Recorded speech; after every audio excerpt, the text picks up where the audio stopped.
Welcome to First Person with Andrea Fusco, where we discuss interesting issues with interesting people from around the area. Today, our guests are Cayuga County Sheriff Brian Schenck and Detective Sergeant Nicole Stewart. Thank you very much for being here. We're going to be discussing the threat assessment program in Cayuga County. And my first question, please tell us how and why this program came to be and its purpose. Sure. Well, thanks for having us, Andrea. I appreciate the opportunity to be here and to share a little bit about our threat assessment team and our program. Actually, back in 2022, I attended a conference, a sheriff's conference in Albany, and I had the good fortune of meeting an individual by the name of Max Schachter. Unfortunately, he had lost his son to a school shooting in 2018. That was the Parkland shooting in Florida on Valentine's Day in 2018. He spoke a little bit about that incident, and he spoke a little bit about what the state of Florida had done after that. I was really impressed with what a lot of agencies were doing around the area of behavioral threat assessment. And what that is it's a process where people can look at certain behaviors or certain things that people do that might be on a potential pathway to violence with a prevention mindset to try to make sure that that doesn't happen. So Max had talked about their processes, and I looked at that, and if you remember in 2022, we had the Buffalo shooting, the top shooting, and we had the Uvalde shooting in Texas, and there was a lot of those types of things going on around the world. They were in the news, and I started to speak to our mental health director and director of community services, Lauren Walsh, about threat assessment, doing that here in partnership with Cayuga County Mental Health and other agencies. And that year in 2022, we stood up a team to do just that. So since that time, we've been building upon that process, trying to prevent violence and working in a multidisciplinary way to do that. So very, very proactive. Exactly, and that's the whole point of the team. In implementing the program, you noted the following, and I quote, "Almost daily we see new headlines involving acts of targeted violence. We cannot bury our heads in the sand or assume that such an act could never happen in our community." Did you encounter any challenges or obstacles from those who thought perhaps this doesn't happen here? I don't know that we really had any obstacles or roadblocks to get beyond, but one thing that I do find is this is a difficult topic to talk about, and I think people naturally don't want to think about that happening in our community. So sometimes the conversations, I don't know that people really think that it is a possibility. So one thing that we've had to do is continually, our team has had to educate people in our community about the potential for that. That could happen anywhere. And all of those, locations where these unfortunate things have happened, I'm certain that they never thought it would happen there either, right? And so we've had these proactive conversations to try to stand up a team and to do this work to prevent somebody from taking that pathway to make sure we don't ever want to see our community become a headline. And I do feel strongly that we can't bury our head in the sand and say that couldn't happen here. It could happen anywhere. It can, unfortunately. What are the main goals of the program, and how are they implemented? How are they carried out? Do you want me to answer that? Well, the main goal of the program is to make sure that targeted violence never happens here, or an act of targeted violence never happens here. But there's so many other components to it. The main thing is, seeing if there is somebody that's on that pathway to violence and trying to get them services so that we can and provide as many mitigating factors as we can to keep them off the pathway to violence. So intervening before perhaps something happens. Targeted violence is preventable, and and that's what we're trying to do. And we also want to make sure that if somebody needs help, if they're having some mental health challenges or they need services, that, we want to make sure that they get those services. Certainly we want to prevent violence, but also make sure that they get the help they need. Yeah, we get people on the right path. You say that there were more school shootings in 2022, the post-COVID year, than any other year since Columbine. How is this first post-COVID year significant, and what effect do you believe the pandemic had on mental health and incidents and the rise in school shootings and the like? For me, I think that, I think that with during COVID, a lot of, kids and children weren't in school. They didn't have that structure. They didn't have that stability. And I think really our community, our communities overall throughout the country, people, it changed everything drastically. And I think it really impacted mental health for a lot of folks. And, I think we did see an increase in violence because of that lack of stability throughout the country due to COVID. And I think a good portion of that is lack of access to services. A lot of things were shut down, or people were doing things, telehealth, or doing their mental health through telehealth. And I think that it was overwhelming for people. A lot of people didn't know how to do that at the time. I mean, we've come leaps and bounds since then to be able to do a lot of that stuff online. But at the time, they didn't have a whole lot of access to services. So, but now that's kind of improved. Yes. But yet it's still not the desirable way. In person is always better, right? Some statistics you pinpoint: 2/3 of attackers exhibit concerning behaviors. Over half of the attackers' behavior resulted in a fear for safety. And 2/5 showed observable changes in behavior. I noted that in some of your literature. How does this guide the local threat assessment program? Well, I think that it just shows us that there are opportunities to observe these behaviors and for us to be able to intervene. A lot of these, and it's also being able to put out to the community of what some of these observable behaviors are, what are some of the things to look for, who to report them to. Because a lot of people, when you look back at some of these, the after effects, they say, well, the person did this, or we saw this. And, letting people know that these are places that you can report them to, so that, we can kind of look at it as a bigger picture. And that's kind of what our team focuses on, is focusing on that bigger picture and being able to let people know that these are some of the things that they may or may not see, and then getting people the help that they need. And I think it's important to know, you hear people say, and Sergeant Stewart has talked about this many times, that people will note that, well, someone just snapped and this thing happened. Well, that doesn't happen that way. There's almost always, when you look back at these incidents and you look at the case studies, there's almost always overwhelmingly, there's been clues or signs that this individual that has done that is on a pathway. So it's very important that we understand the dynamics of these things, and that we look for those clues, or, that we are working not only as a threat assessment team, but as a community to identify these potential behaviors and things that we can do to prevent this type of thing from happening. So you're saying there are indicators. It's not just like some surprise. Absolutely, Right. in every case. And you see that in every case study where there's missed signs. And, we want to make sure that we're providing the tools and the necessary resources to pick up on those signs and address those behaviors. And these past attacks, usually, like you said, there were some sort of signs along the way. And one of the things with that is that they're premeditated, right? There's planning that goes into it. They do research, which gives us the chance for the option to intervene as they're planning it, because usually someone finds out along the way. A lot of these school attacks, you've heard them say, after the fact, well, they told so-and-so don't come to school tomorrow, or had said, they had said things along the way that kids, for whatever reason, didn't feel comfortable coming forward or didn't take seriously. And one of our big things is getting it out there that, let's take these seriously. Let's have the conversations. Let's let the students know what kinds of things to report. And this is often through social media. A lot of this is conveyed. What is that a large role that you feel is played? There's a lot of these threats. In a lot of the most recent attacks, a lot of that has been put out on social media ahead of time, and people didn't. A lot of them have actually been streamed.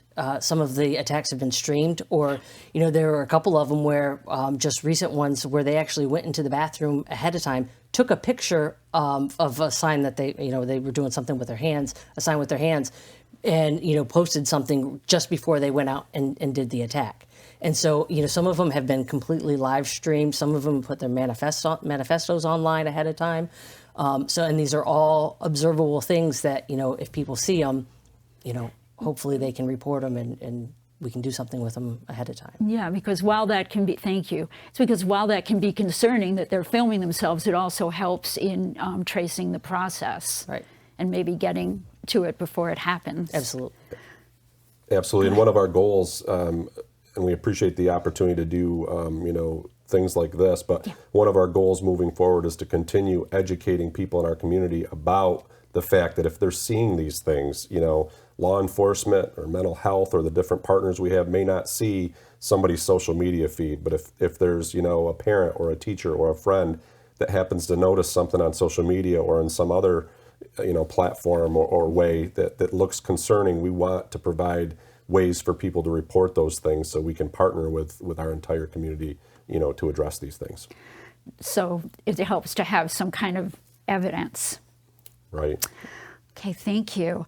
While this is not a new phenomenon, it seems to have multiplied in frequency nationally, maybe locally. How would you interpret this locally as far as reports and occurrences? Are they affected? Do you think they're affected by the national trends? I think certainly, media reports of these types of things do have an impact. You'll find that a number of people engaged in this type of behavior will say that, they saw another incident or they're trying to mimic another, incident that took place somewhere out there in the world. So I think, the media reports, the fact that social media, gives the media access to news, whether it's true or false or, whatever that might be. But it's, I think with those platforms available to people today and how quickly they can get information and how much information they can get on it and misinformation too that might contribute to that, I think it's really had an impact on these things and the potential for these things to happen really anywhere. Yeah, it kind of almost glamorizes them maybe and makes them more quote unquote appealing, even though they're absolutely horrible. It does, and that's why I think it's more important than ever that we do this preventative type work in advance because it's out there, people have access to it. We need to do everything we can to make sure that we're seeing those signs. Thank you. You stress the importance of community partnerships in ensuring the program's success. What are these community partnerships and what role do they play on the threat assessment team? We've expanded upon our team since the inception, but initially we partnered with Cayuga County Mental Health, our sheriff's office, the Auburn Police Department, the Cayuga County Department of Social Services. We also are working now with Cayuga Counseling. We're working with Cayuga Centers, and we also, and Detective Stewart's going to have to help me if I miss some of our team partners, but we're also working very closely with our schools and other entities, and I really view our team as we have a core group of agencies that are working directly with us, but if we have a threat assessment that comes about to us and maybe it's involving one of our local school districts, well, at that point in time, that school district is a partner. So I look at it, they become a partner in the threat assessment process moving forward. And Detective Stewart, did I miss any Probation, probation has come on board recently also. I knew I would miss some. But the New York State Police have also worked with us, the Cayuga County District Attorney's Office.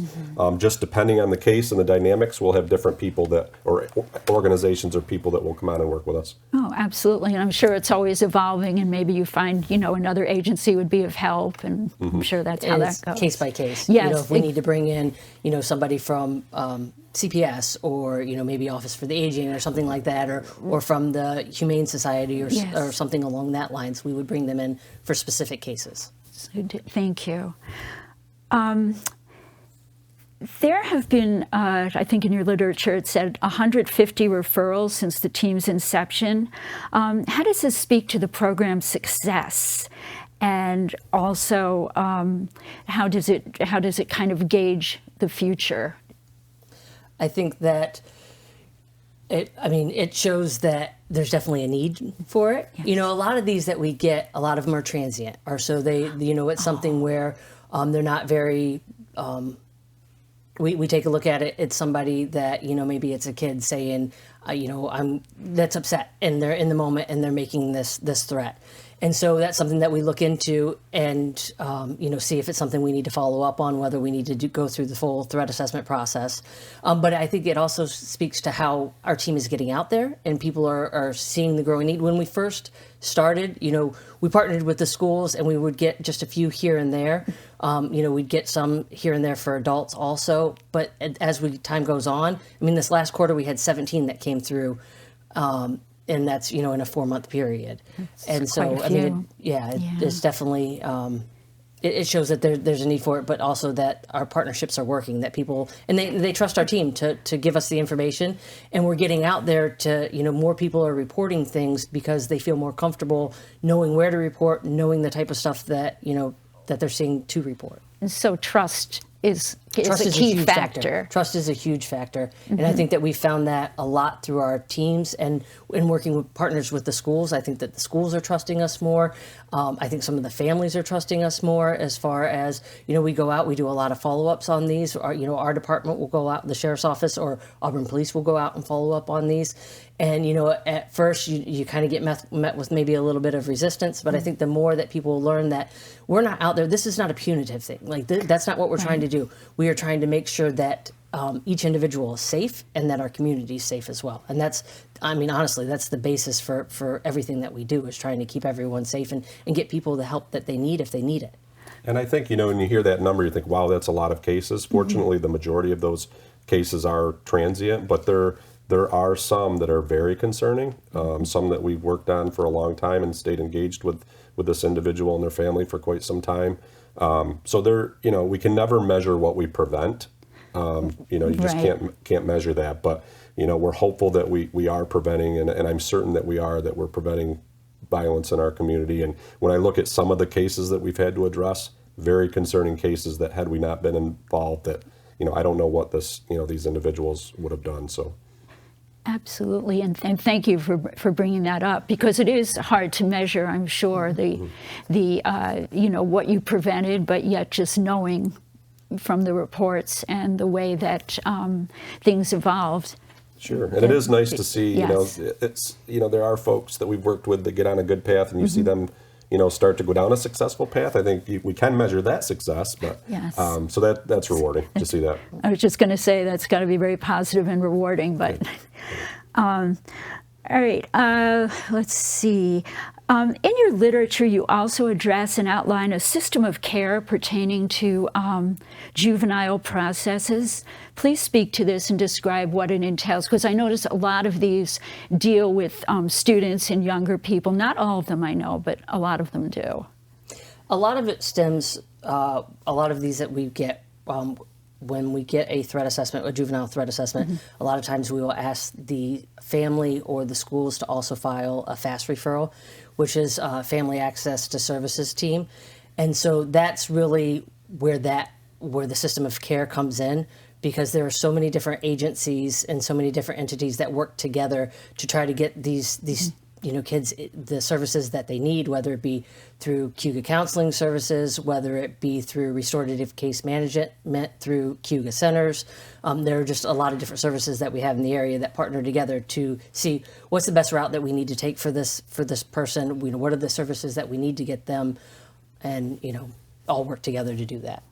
So team effort, and a lot of it involving juveniles, but sometimes there are older people, adults, yep. that Absolutely. are threats. How often does that happen, and how differently is it handled, if at all? So we definitely get more juvenile ones, just because we get a lot of them through the school setting, right? Because they're at school, people are interacting with them day in and day out, and they hear these things.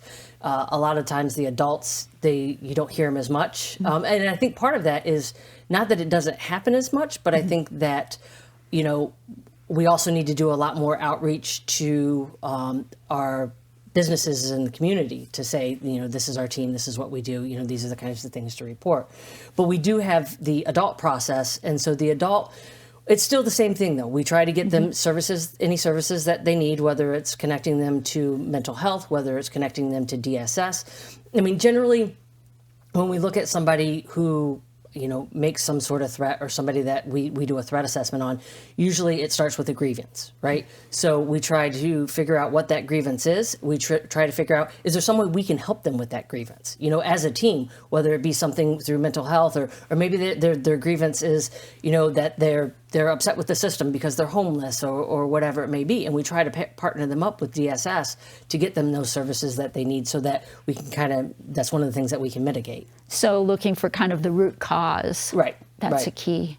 Absolutely. And I think it's important to note, too, that, when we talk about these referrals and the work that we do to get somebody the services they need or that type of thing, it's not just like a one meeting and done. Like we track these individuals for a while, sometimes for months. We continue to track their progress and work with them, and we come together as a team to roundtable where they're at. And sometimes if it's a transient threat, maybe it is a one-time review and done. But we don't quit working on a particular case until we're comfortable that person's on the right path, and we don't have to be concerned with that situation. So completely followed through. And even the transient threats, like we keep them open for 30 days, just automatically. Okay. Any threat we get, we keep open for 30 days. And so we have a monthly meeting with our threat assessment team that we will, talk about, the different cases, what's going on, and a lot of them, as law enforcement, we only have a certain little piece of it sometimes, on some of the bigger, more substantive threats we do.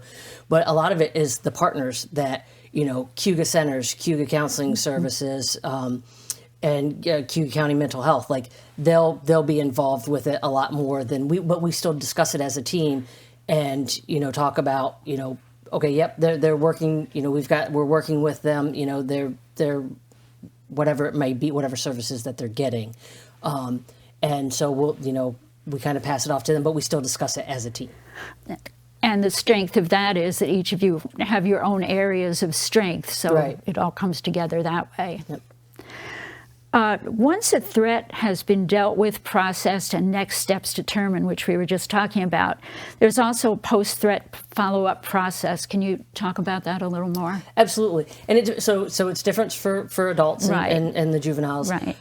So a lot of times with the juveniles, we'll get that initial threat. We will, if it's something to do where they've made a threat, like that they're going to shoot someone or something, or they've been drawing something that of concern, law enforcement will go out to the house. They will talk to the family, say, do you have access to weapons? Do you mind letting us take a look around, make sure? And we also educate them, like about the Safe Storage Act and all of that sort of stuff. Okay. We bring them out gun locks if they need those, that sort of thing. So that's one of the components. They also, a lot of times, a fast referral will be done. And then that goes through the FAST team, and they will look at the different services that they can provide. They'll reach out to the family to try to provide these services. Sometimes the families will say we don't want any, we don't feel the need for any, but sometimes they will accept the services, and so they will go through the process. We keep kind of track of it just to see if they're moving in the right direction, and then that's kind of where the team once we get them connected to services, we don't just wash our hands of it. We kind of follow up to make sure that they're still kind of following down that path. Not the path. They're off the pathway to violence. Sorry. And then as far as adults, it all depends also. Like we try to connect them to services, try to get them whatever they may need in the moment, and then again we will follow up with them. There's some that I'll reach out to personally to check in on them, see how they're doing, that sort of thing. Each case is kind of an individual basis.